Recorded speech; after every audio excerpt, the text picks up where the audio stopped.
Hello friends, welcome back to my channel.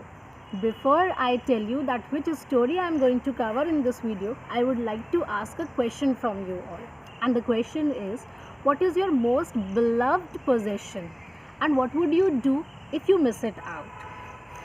इस question में beloved possession का meaning है कि कोई चीज़ जो आपको बहुत प्यारी हो, जिसको आप कभी भी किसी के साथ शेयर नहीं करना चाहते हो और उस चीज़ को आप हमेशा अपने पास रखना चाहते हो.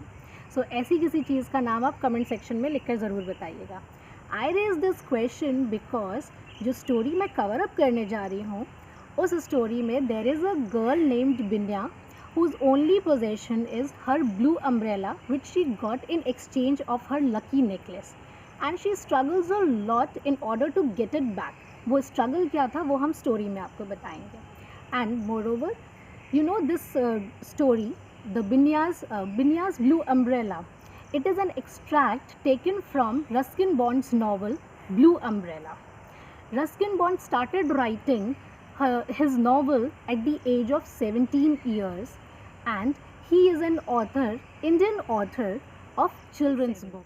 रस्किन बॉन्ड जो थे उन्हें माउंटेन की ब्यूटी, द इनोसेंस बहुत पसंद था.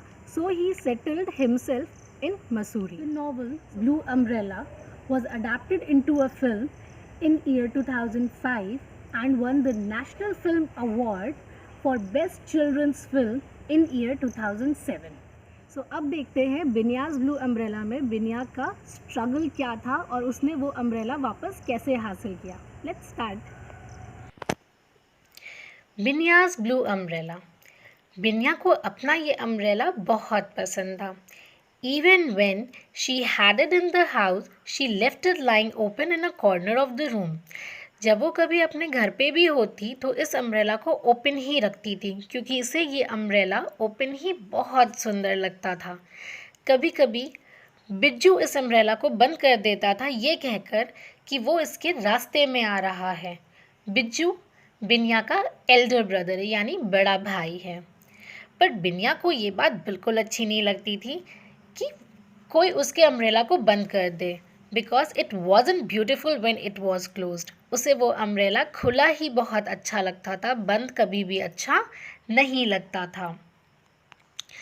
बिन्या जब भी कभी बाहर जाती वह अपनी इस अम्ब्रेला को हमेशा अपने साथ रखती, चाहे वो काऊ को ग्रेस कराने जाए ग्रास को, या फिर पानी भरने जाए कहीं नदी के किनारे, या फिर वो मिल्क लेने जाए अगर किसी टी शॉप से, तो भी वो अपने इस अम्ब्रेला को हमेशा अपने पास ओपन ही रखती. और ये अम्ब्रेला ओपन बहुत सुंदर लगता था. और जितने भी बच्चे, जितने भी लोग थे गांव में, उन्हें ये अम्ब्रेला बहुत पसंद आता था. और कई बार लोग उससे ये भी कहते थे कि मुझे ये अम्ब्रेला थोड़ी देर पकड़ने दे दो. तो बिन्या उन्हें थोड़ी देर के लिए दे देती थी, बट थोड़ी ही देर में वो उस अम्ब्रेला को वापस ले लेती थी. देयर इज़ अ शॉपकीपर जिसका नाम राम भरोसा था.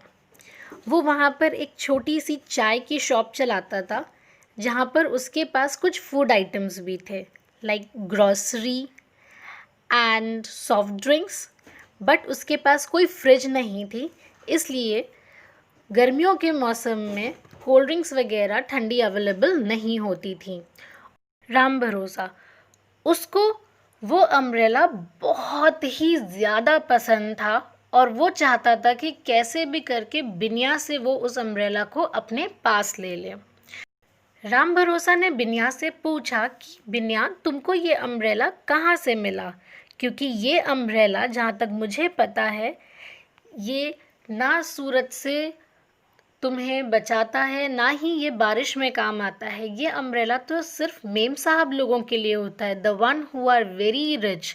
आपने जनरली मूवीज़ में देखा होगा ना, जो बहुत बड़े घराने की लेडीज़ होती हैं वो एक अम्ब्रेला अपने साथ कैरी करती हैं. एक्चुअली में ये अम्ब्रेला ऐसे ही किसी एक घर की रिच लेडी ने बिन्या को दिया था उसके लकी नेकलेस के बदले में. तो राम भरोसा उसको यही चीज़ समझा रहा होता है कि बिन्या तुम इस अम्ब्रेला का क्या करोगी, ये अम्ब्रेला तुम्हारे लिए किसी यूज़ का नहीं है, सो इट्स बेटर कि तुम मुझे ये अम्ब्रेला दे दो और उसके बदले मैं तुम्हें कुछ पैसे दे देता हूँ। तो वहाँ पे वो बार्गेनिंग स्टार्ट होती है। राम भरोसा उसको 3 रुपीज़ के लिए बोलता है और बिन्या उसको बोलती है कि नहीं, it cost me more than that. तो इस तरह से बार्गेनिंग होती है, बट स्टिल बिन्या उसे मना कर देती है और बोलती है कि मैं यहाँ पे टॉफ़ी लेने आई हूँ। तो राम भरोसा भी उसको सिर्फ टॉफ़ी हैंड ओवर कर देता है और फिर बिन्या अपना अम्ब्रेला लेकर वहाँ से चली जाती है और वो एक पेड़ के नीचे जाकर आराम करने लगती है। आराम करते करते उसे हल्की सी नींद आ जाती है और हवाएं बहुत तेज़ होती हैं, इसलिए जब बिन्या सो रही होती है तो वो हवाएं बिन्या का अम्ब्रेला अपने साथ लेकर उड़ जाती हैं और बिन्या को पता भी नहीं चलता क्योंकि वो उस वक्त सो रही थी। बिन्या को जब हल्की सी आहट हुई तो वो एकदम से जाग गई और उसने देखा कि उसका अम्ब्रेला उसके पास नहीं है, वो उड़ रहा है। बिन्या उसके पीछे भागते हुए जाती है, पर वो जैसे ही उसके पास पहुंचती है वैसे ही विंड जो है उस अम्ब्रेला को वापस से ब्लो कर ले जाती है और फिर वो उसके पीछे भागती है भागती है भागती है और फिर देखती है कि वो अम्ब्रेला जो है वो माउंटेन्स पे जाकर कहीं अटक गया है। बिन्या क्योंकि बहुत तेज़ होती है क्लाइंबिंग में, तो उसे इस माउंटेन को चढ़ने में वक्त नहीं लगेगा, पर वो देखती है कि वो अम्ब्रेला जो है वो माउंटेन से उड़ते हुए एक चेरी ट्री पे जाके अटक गया है, बट स्टिल उसे लगता है कि वो नीचे उतार लेगी, इसीलिए वो उस अम्ब्रेला को उतारने के लिए जल्दी जल्दी माउंटेन्स पर चढ़ती है और उसे हार्डली 5 मिनट्स लगता है ऊपर चढ़ने में, बिकॉज़ बिन्या जो है वो एक्सपर्ट है माउंटेन्स चढ़ने में, क्योंकि वो हमेशा से उन जगहों पे रही है तो उसे बहुत ईज़िली आता है ये सब चीज़ करना। बट जब बिन्या माउंटेन पर पहुंच जाती है तो उसे रियलाइज़ होता है कि ये अम्ब्रेला तो एकदम ट्री पे जाके अटक गया है और अगर वो ऊपर चढ़ने की कोशिश करेगी तो वो इस ओपन अम्ब्रेला के साथ नहीं कर पाएगी, उसे कहीं ना कहीं चोट लग जाएगी और उस अम्ब्रेला को वो नीचे नहीं उतार सकती।